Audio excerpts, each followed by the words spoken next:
Na nossa segunda aula de poder constituinte, que vai criar a norma constitucional, nós temos o poder constituinte derivado. O que é o derivado?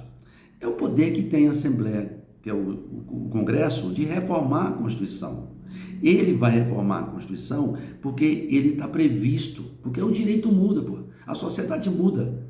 Então, se a sociedade muda, é necessário que esse poder, de fato, político,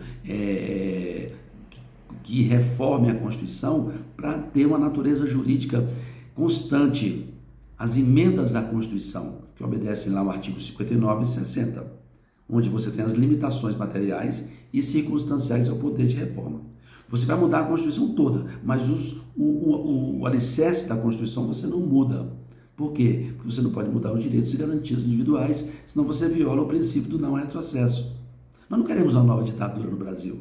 Nós queremos evoluir, mudar o modelo constitucional, melhorar a interpretação constitucional, mas retroagir não. Nós não queremos, nós temos as limitações expressas, tá certo? Lá do artigo 60, proibição de alteração da Constituição na vigência de estado de sítio. Nós temos aí as cláusulas pétreas da Constituição, né? A federação, a separação de poderes, os direitos e garantias individuais. Essas limitações são expressas, tá? E você tem cada estado da federação, você sabe, nós temos 26 estados e o Distrito Federal, que tem a lei orgânica do Distrito Federal, e os 26 estados têm as suas constituições, que são oriundos das normas constitucionais do poder constituinte derivado decorrente, onde vai criar o Estado membro.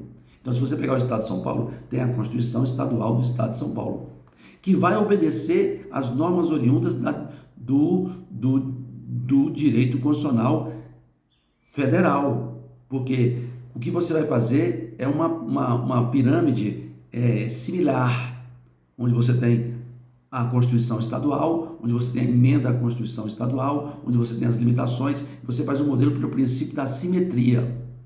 Aí você vai ter a lei orgânica do Distrito Federal no mesmo status, claro que inferior, né, à Constituição Federal, criando os 26 estados e a lei orgânica do Distrito Federal. E os 560 municípios, que nós temos aí 560 e poucos municípios, 5.600 municípios com a sua lei orgânica do município, que o Brasil é um país sui generis, que tem município, que tem autonomia. Os estados membros e os municípios possuem as suas autonomias. Esse poder constituinte derivado decorrente é que vai dar autoadministração e que vai dar autogoverno e autoadministração, autogoverno e que vai fundamentar as estruturas jurídicas, limitando a atuação do Estado também em nível estadual e em nível municipal.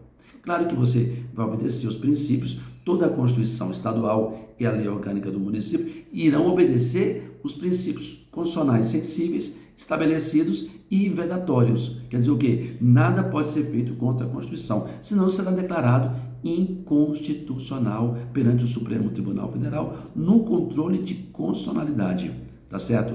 Concentrado ou difuso. Esse assunto deve ser o professor que vai estabelecer aí uma aula sobre controle de constitucionalidade, tá bom?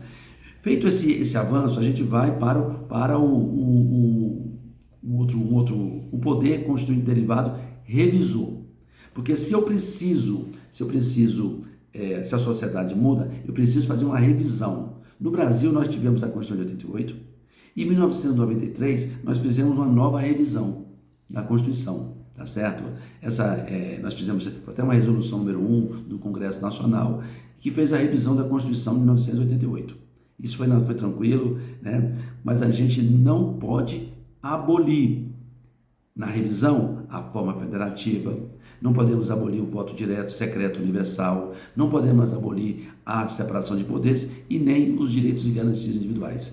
Tudo isso foi mantido no poder revisor, tá? Então é só para vocês terem uma noção. Nós temos também o poder constituinte difuso. O que é isso, o poder constituinte difuso? Nós chamamos, é o que eu falei para os senhores, da mutação constitucional. Essa mutação constitucional é muito importante para fazer com que seja mantido a evolução dos direitos fundamentais, para que não haja retrocesso. E por último, nós temos o poder constituinte supranacional, que é a União Europeia, por exemplo.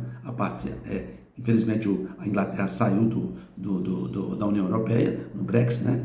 A separação da Inglaterra, mas você tem aí criação de normas quase que constitucionais entre países, tá certo? Nós chamamos de transconstitucionalismo, criando normas constitucionais internacionais, né? Ou então globalização do direito constitucional, ou teoria da interconstitucionalidade, tá certo? Então você vai. Mas o que acontece no fenômeno da norma constitucional?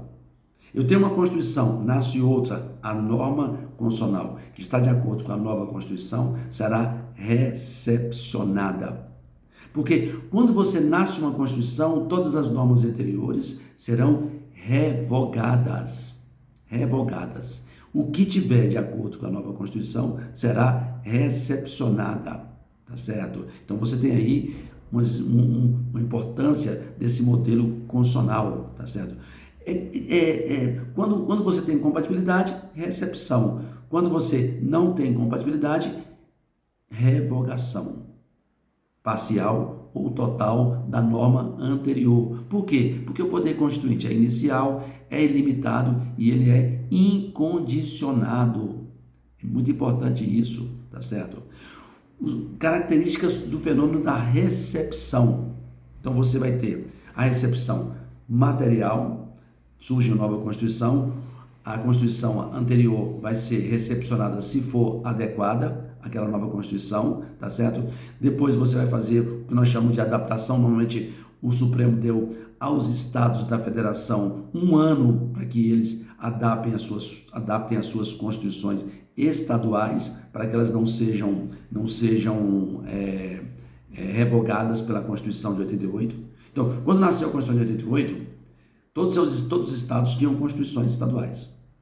E a nova Constituição deu 1 ano para que os estados membros e o Distrito Federal adaptassem as suas constituições estaduais ao fenômeno do nascimento da Constituição, tá certo? Para que houvesse a recepção dessas constituições estaduais. A repristinação é o renascimento de uma Constituição pelo nascimento da outra. Quando uma é revogada, a outra automaticamente nasce. Não existe o fenômeno da repristinação no Brasil. Tudo no Brasil está regulado pelo princípio da legalidade. O que revoga uma lei é um decreto, portaria ou uma nova lei. E a outra lei, que era anterior àquele assunto, não renasce automaticamente. Não existe o fenômeno da repristinação constitucional. E você tem hoje você tem um fenômeno muito conhecido, que é o da constitucionalização do direito civil, por exemplo, e de normas infraconstitucionais, e da desconstitucionalização. O que é isso? É você tirar ou introduzir novos assuntos no âmbito constitucional. Para que isso? Para que haja... Aí, quando você faz isso, se eu tiro a competência do Supremo. E se eu coloco na competência do Supremo. Tá bom? Esses fenômenos são muito comuns hoje, tá certo? Na recepção das normas constitucionais, tá bom? Para você ter uma noção, beleza? Aí a gente vai avançar agora para a eficácia e aplicabilidade das normas constitucionais. Isso é importante vocês acompanharem para entender como é que funciona a norma constitucional. Daqui a pouco a gente volta com mais um videozinho para ir encerrando esse bloco. Um abraço. Projeto LED aqui, o UNB e outros parceiros da Rede Globo e outros parceiros que fazem esse projeto aqui para os alunos que querem fazer concurso. Todo o material que eu estou utilizando aqui eu vou disponibilizar para o projeto, tá certo? Um abraço, professor Joel aqui no Projeto LED. Um abraço, luz para a educação.